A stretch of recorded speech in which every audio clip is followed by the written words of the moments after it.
Assalamualaikum warahmatullahi wabarakatuh. Nama saya Aprilia Lina Pramesti dari kelas 11 MIPA 3. Di video ini saya akan menjelaskan tentang perlawanan rakyat Mataram terhadap Portugis dan VOC.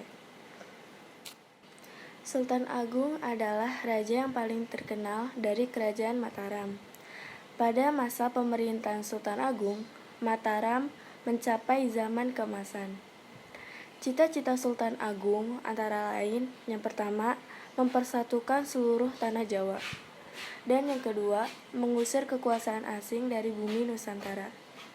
Terkait dengan cita-citanya ini, maka Sultan Agung sangat menentang keberadaan kekuatan VOC di Jawa, apalagi tindakan VOC yang terus memaksakan kehendak untuk melakukan monopoli perdagangan dan membuat para pedagang pribumi mengalami kemunduran. Kebijakan monopoli itu juga dapat membawa penderitaan rakyat. Oleh karena itu, Sultan Agung merencanakan serangan ke Batavia. Selanjutnya, ada beberapa alasan mengapa Sultan Agung merencanakan serangan ke Batavia.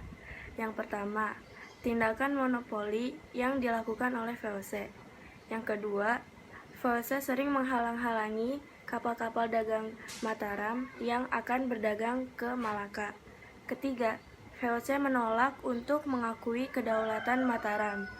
Yang keempat, keberadaan VOC di Batavia telah memberikan ancaman serius bagi masa depan di Pulau Jawa.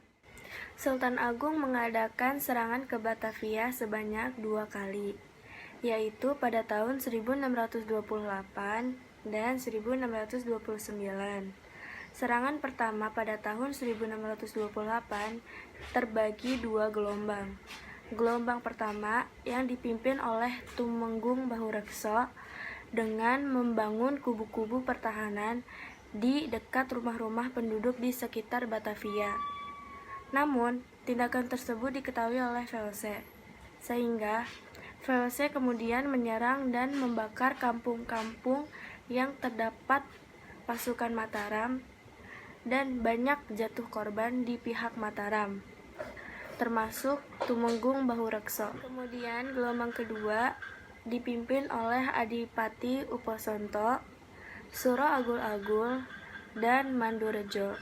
Strategi yang digunakan adalah membendung aliran Sungai Ciliwung dengan harapan agar Batavia kekurangan air dan terjangkit wabah penyakit menular. Secara umum, serangan Sultan Agung yang pertama ini mengalami kegagalan.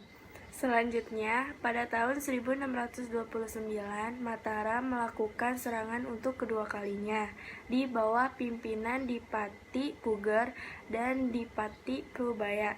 Belajar dari serangan pertama yang gagal, maka diadakan persiapan yang lebih matang sebelum melakukan serangan. Didirikannya lumbung-lumbung padi di daerah Cirebon dengan tujuan memblokade bahan makanan ke Batavia. Lumbung-lumbung padi tersebut akhirnya diketahui oleh VOC dan dibakar. Akibatnya, serangan Mataram kedua juga mengalami kegagalan. Kegagalan serangan Sultan Agung ke Batavia dipengaruhi oleh beberapa faktor, yaitu yang pertama, kalah dalam persenjataan. Yang kedua, jarak Mataram Batavia sangat jauh. Yang ketiga, kekurangan bahan makanan karena lumbung-lumbung padi persediaan Mataram berhasil dibakar oleh VOC. Dan yang terakhir, terjangkitnya wabah penyakit yang menyerang prajurit Mataram. Dan selanjutnya, akhir dari perlawanan Mataram terhadap Belanda VOC. Keberhasilan Mataram dapat dibalas oleh VOC. VOC dapat mengalahkan Mataram dengan menghancurkan lumbung-lumbung padi di Cirebon dan Tegal dengan cara dibakar. Akibatnya, pasukan Mataram yang menyerang VOC kesulitan dalam pangan.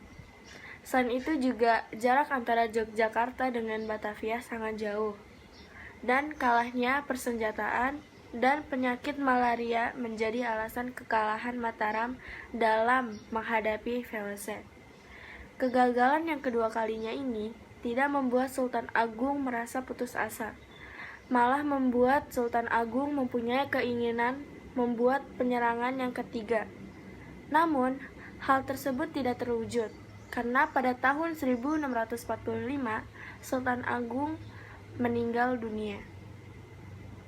Demikian dari apa yang dapat saya jelaskan. Apabila ada salah kata, mohon dimaafkan. Wassalamualaikum warahmatullahi wabarakatuh.